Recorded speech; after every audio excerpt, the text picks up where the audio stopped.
नमस्कार, आपको बता देते हैं कि कांग्रेस की टिकट जो है वो लेट घोषित होती है और इसी के साथ आदमपुर से कांग्रेस की टिकट के ऊपर चंद्र प्रकाश को टिकट मिलती है। हालांकि इस वक्त जो है नॉमिनेशन फाइल करके चंद्र प्रकाश यहाँ पर पहुंच चुके हैं। आपको सुनाते हैं उनका क्या कहना है। दलित और पिछड़ा वर्ग है, लोग छोटा दुकानदार है, उसको क्या चाहिए जी? उसको वहाँ की सड़कें ठीक होनी चाहिए, किसान को मौके पे फसल की खरीद हो, उसको पेस्टिसाइड, बिजली, दवाई और बीज मिले, उसको पेमेंट हो, उसका जो फसली मुआवजा है वो मिले।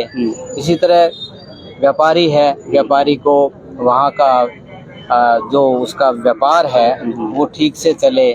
जब ये एक चेन ही ब्रेक हो जाएगी, कहीं पे कोई बात ही नहीं होगी, ना विकास है ना कोई और सुविधाएं हैं, तो वो कहाँ जाएगा। वो कह रहे हैं कि कई वर्ष तक विपक्ष में रहे, सत्ता हाथ नहीं लगी, अभी 1.5-2 साल से सत्ता हाथ लगी है और 1100 करोड़ के विकास कार्य आदमपुर में चल रहे हैं। देखिए, वो हम अपनी बात रखेंगे लोगों के बीच में, उनका क्या ब्रेकअप है। 1100 करोड़ देना बहुत आसान है जी, आप लिख के एक पेज पे दीजिए कि कहाँ कहाँ लगा है।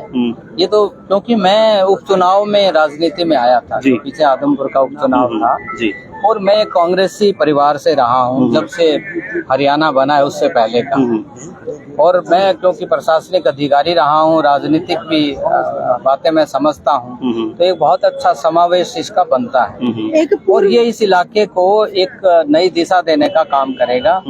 हम सब समझे हुए हैं। आज आप माहौल देख रहे हैं, 36 बिरादरी किस तरह से, आज आप हजूम देखिए, हर वर्ग के लोग हैं। तो आपका परिवार भी भजनलाल परिवार से साथ रहा है, पंडित रामजी लाल जी के, भजनलाल जी के साथ अच्छे संबंध थे।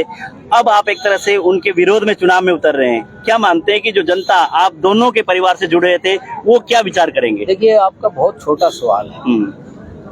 आज लोगों को क्या चाहिए, किस तरह का विकास होना चाहिए, किस तरह से लोगों की समस्याएं हैं, नई पीढ़ी को क्या चाहिए, आपका दृष्टिकोण क्या है, वो इम्पोर्टेंट है। आप परिवार हैं, वो तो बुजुर्गों ने हमें संस्कार दिए हैं जी। हमारे बुजुर्गों ने, आज हम उन संस्कारों की वजह से आज 36 बिरादरी यहाँ खड़ी आपके सामने है।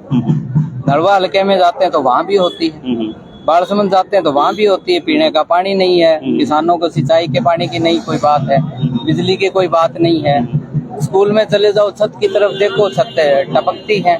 तो सुनने में ये भी आ रहा था कि आपकी मांग थी, नलवा से मांग थी कि टिकट आपको नलवा से दिया जाए, आदमपुर से आप कम इंटरेस्टेड थे एक्चुअली, और आपने प्रचार भी नलवा में शुरू कर दी थी कि हाँ नलवा से मुझे टिकट मिलेगी, और एकदम से आपको आदमपुर से उतारा गया। देखिए, आप एक बात सोचिए जी, ये नलवा और आदमपुर पहले एक था, वही गांव है, वही भाईचारा है, वही रिश्तेदारियां हैं, वही यार दोस्त हैं। 36 बिरादरी का वही ढांचा है। भारतीय जनता पार्टी तो इस ढांचे को बखेरने का काम किया है। उन्होंने जात पात की आज बात करेंगे। अब जो आपकी पब्लिक मीटिंग हुई है शर्मा जी, आप उसमें भी गए, शाहपुर में भी गए हैं, दूसरी जगह। मुख्यमंत्री जी कहते हैं मैं 2 बजे तक रात को मिलता हूँ। भाई, आप 10 साल कहाँ थे, पौने 10 साल कहाँ थी आपकी सरकार। तो ये जो कहना, जो चुनाव पे आके कहना कि 800 करोड़ के काम करा दिए, मैं रात को 2 बजे तक मिलूंगा, तो ये मैं एक प्रशासनिक अधिकारी रहा हूँ, राजनीतिक परिवार से हूँ, तो मैं समझता हूँ इसको। हर इंसान, आपकी जैसी सोच है, आपकी सोच है कि जो भी बातें हैं लोगों की, वो उनको उजागर करना, पब्लिक के इंटरेस्ट में क्या है वो बात को उठाना। इसी तरह निश्चित तौर से हमारा ये है कि एक व्यक्तित्व होता है जी, जो ये सोचता है कि मैं, इस भाई को क्या तकलीफ है, इस गांव में क्या हुआ, हमारी नई पीढ़ी के लिए क्या होना चाहिए। तो ये सारे बातें एक संस्कार भी होते हैं और नजरिया भी होता है। इस बार जहाँ आप बात ले जाना चाहते हैं वहाँ इस तरह की कोई बात नहीं है, लोगों के भले में कुछ भी नहीं। जो 42 प्रत्याशी थे, जो कि कहीं न कहीं तकलीफ तो होती है, जैसे टिकट की दौड़ में थे, नाम कट गया, क्या वो लोग आपके साथ कंधे से कंधा मिलाकर आदमपुर के मैदान में काम करेंगे? देखिए, वो बिल्कुल मेरे साथ हैं, मेरे साथ हैं। आज सब साथ थे, नहीं आज सब साथ थे जी।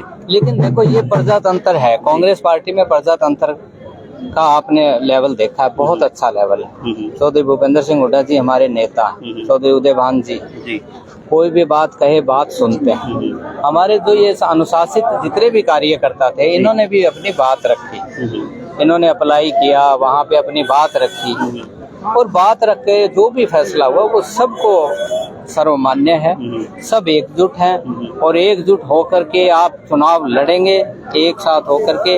हमारे जो मन में है वो पब्लिक की बात है जी, एक आम आदमी के लिए क्या होना चाहिए। कांग्रेस पार्टी की पृष्ठभूमि रही है जी। तो उसको आगे बढ़ाने तो का काम आदमपुर हमने की एक करना तरह है। से हॉट सीट है, आदमपुर की नजर पूरे हरियाणा नहीं देश की नजर आदमपुर पर है और वहाँ पर आपको कांग्रेस पार्टी ने उतारा, तो क्या मानते हैं कि वहाँ से क्या होगा? और इस बार का चुनाव आप कुलदीप बिश्नोई के खिलाफ लड़ेंगे या बीजेपी के?